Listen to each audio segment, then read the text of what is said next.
They're nature's most tireless workers. Bees have earned their busy reputations by being an essential part of a healthy ecosystem. And while modern life has taken its toll on our native buzzers, one scientist is dedicating his work and social media to supporting these insects by building one beehive hotel at a time. Clancy Lester, aka the Bee Man, joins us now. Hello, Clancy.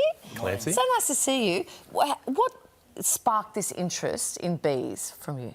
Yeah, so when I was at uni, I got to do this awesome research opportunity up in northeast Arnhem Land with the Yolngu people, and just like living on country and learning about native pollinators and how important they are to the environment and to Indigenous culture and that sort of thing just was something that I just love to learn about. Wow.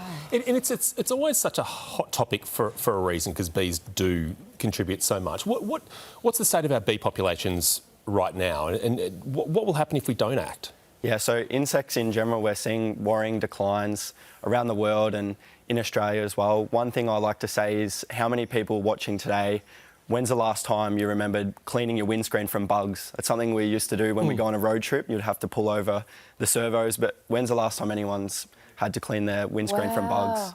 I grew up in the country, yes, and if we went for a drive, it was just like, yeah. Almost got a meal if you stuck your head out the window. Absolutely. I hadn't even thought about that. Now, when it comes to bees in our gardens, there are ones that sting and ones that don't. So what are the ones that don't sting, and how do we attract those? So there's 11 species that don't sting, the stingless bees. There's also another 21 species that don't really have functional stingers. But we have, lots of native bees that do sting, but they're friendly. They don't really seem to worry anyone. Right. And what we can do to encourage them is we can plant native plants and native flowers and grasses and things.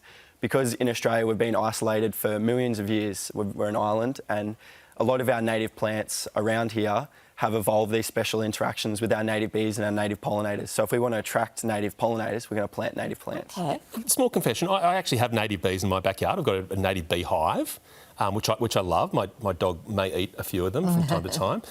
But they are incredible creatures, and this is a beehive hotel, yes. A bee hotel. How do these work? How does that work, and how can we make one at home?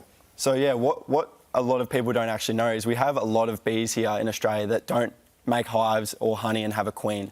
So we have a lot of solitary bee species, about 95% of our 2,000 species of native bees. So all they need is a little cavity in a bit of bamboo or a drilled hole simulating like a hole from a wood-boring grub or a witchetty grub in a dead tree or something. And this is where they'll come in. The females will come in and lay their eggs and collect pollen and nectar from flowers and raise their babies. So this is like more of a native bee nursery than a hotel. Gorgeous. And so you could make that and just hang that from a tree, and pretty quickly the native bees will find this. Yep, right? Absolutely. So this is this is sort of simulating the poly pipe. Yeah. So tell us how we do it. So get a bit of pipe. And I've also got a confession. This isn't even one that I've made. This is one that a Year 9 RE class at St Mary's that I've just come to had made. So they're that easy. Anyone can make them, and they're good for our native bees. So it's poly pipe, and then you've got some bamboo, sort of hollowed out bamboo, and then wrapped in with paper bark. Yeah. And the original toilet paper. Yeah, that's right. And then you just hang it. Gorgeous. And even around your own home or backyard, you'll see evidence of native bees, right? Even in the mortar of your brickwork, you'll see little hives, if you like, or little areas where bees have made homes. Yeah, some of the evidence that you'll see is so the mortar in between your bricks is similar to like the clay along a riverbank. So there's bees that actually nest in the ground. So about 70% of our native bees nest in the ground. We have a lot of ground across Australia. We've got a big space. Okay. And so that's quite often the blue banded bees will nest in between the bricks and your mortar. Another thing to look out for in your garden is on your rose leaves or things like your Hardenbergia or pears, anything with a soft leaf. There's actually native bees that will even take little chunks out of the leaves of the plants and fold them up into like little baby burritos where they lay their eggs in. Right, baby burrito. You know what, Clancy, you're really warming up to this, aren't you? Like, the longer we go, the more excited you're getting about the bees. The more they call you the bee man. Yeah, I love it. You've been bitten by a bullet ant recently. That's not good. Yeah. No. No, right? it wasn't. Right? But I had to give it a go. That was in South America. So this is meant to be one of the most painful stings of all time, right? Yeah. Is it? It's up there. Wow. Yeah. Okay. Before we let you go, yesterday, 19 years since we lost Steve Irwin. We know that he was a great inspiration to you. I can't believe it's been 19 years. Yeah, I remember it like it was yesterday, and I was only a young tacker. Yeah. So this is where you're sort of, you looked up to him as, you know, a wildlife expert, wildlife warrior, I guess. Yeah. And you're walking in his footsteps. Really great to meet you.